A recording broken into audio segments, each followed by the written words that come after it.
আসসালামু আলাইকুম এভরিওয়ান, সবাইকে ওয়েলকাম জানাচ্ছি নতুন একটা রেসিপি দেখার জন্য। শেয়ার করব সহজভাবে সবজি রান্না। যারা সবজি খেতে খুবই পছন্দ করেন, আশা করি আজকের রেসিপিটা আপনাদের ভালো লাগবে। আর যে কোনো ধরনের সবজি দিয়ে এই মজাদার সবজিটা রান্না করা যায়। এর জন্য আমি অলরেডি চুলায় একটা পাতিল বসিয়ে দিলাম, আর এর মধ্যে দিয়ে দিচ্ছি 3 টেবিল চামচ পরিমাণের নর্মাল রান্নার তেল। রেগুলার যে রান্নার তেল আছে এটা দিলে হবে। এরপর এর মধ্যে আমি 2 টেবিল চামচ পরিমাণের পেঁয়াজ কুচি দিয়ে দিলাম, আর কয়েকটা কাঁচামরিচকে ফালি করে এরপর এর মধ্যে কয়েক কোষ রসুনকে কুচি করে দিয়ে দিলাম। একটা টমেটোকে একটু বড় বড় পিস করে কেটে এরপরে দিয়ে দিলাম। এখন এগুলোকে নরম করে ভেজে নেব। পেঁয়াজের কালারটা পরিবর্তন সেই সাথে টমেটোগুলোকে একেবারে ভর্তার মতন করে ভেজে নিলেই হবে। যাতে টমেটোগুলো গলে যায় সেদিক খেয়াল করে একটু ভেজে নেবেন।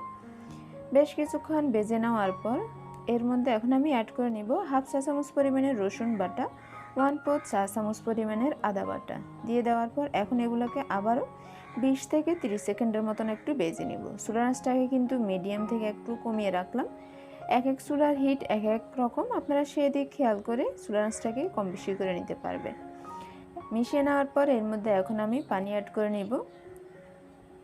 পানিটা দিয়ে আবার একটু মিশিয়ে নিচ্ছি। পানিটা দিয়ে দেওয়া কমপ্লিট। এখন এর মধ্যে আমি স্বাদ মতো লবণ দিয়ে দিলাম।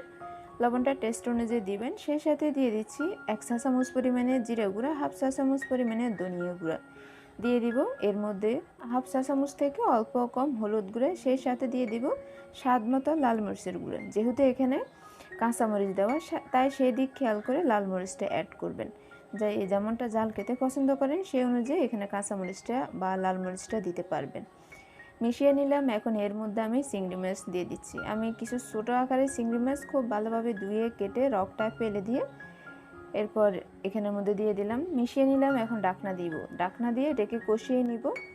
বেশ কিছুক্ষণ কষানোর পর খেয়াল করলে বুঝতে পারবেন তেলটা যখন উপরের দিকে বেশি উঠবে তখন বোঝাই যাবে এটা কষানো হয়ে গেছে। এরপর এর মধ্যে আমি সবজি দিয়ে দিব। আমি এখানের মধ্যে কিছু পটল আর কাঁকরোল, সেই সাথে 2টা টমেটো কেটে নিয়ে নিলাম। এগুলোকে প্রথমে খোসা ছাড়িয়ে খুব ভালোভাবে ধুয়ে এরপর পছন্দ অনুযায়ী আর ইচ্ছে অনুযায়ী আকারটা করে কেটে নিতে হবে। দিয়ে দেওয়ার পর এখন এর মধ্যে আমি দিয়ে দিব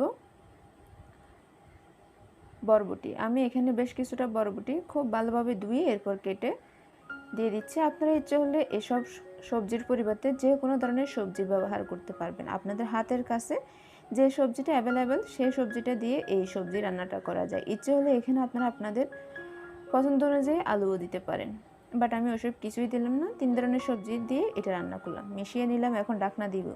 ডাকনা দিয়ে চুলাটাকে মিডিয়ামে রেখে 5 মিনিটের মতন এটাকে একটু কষিয়ে নিচ্ছি। 5 মিনিট পর ডাকনাটা খুললাম।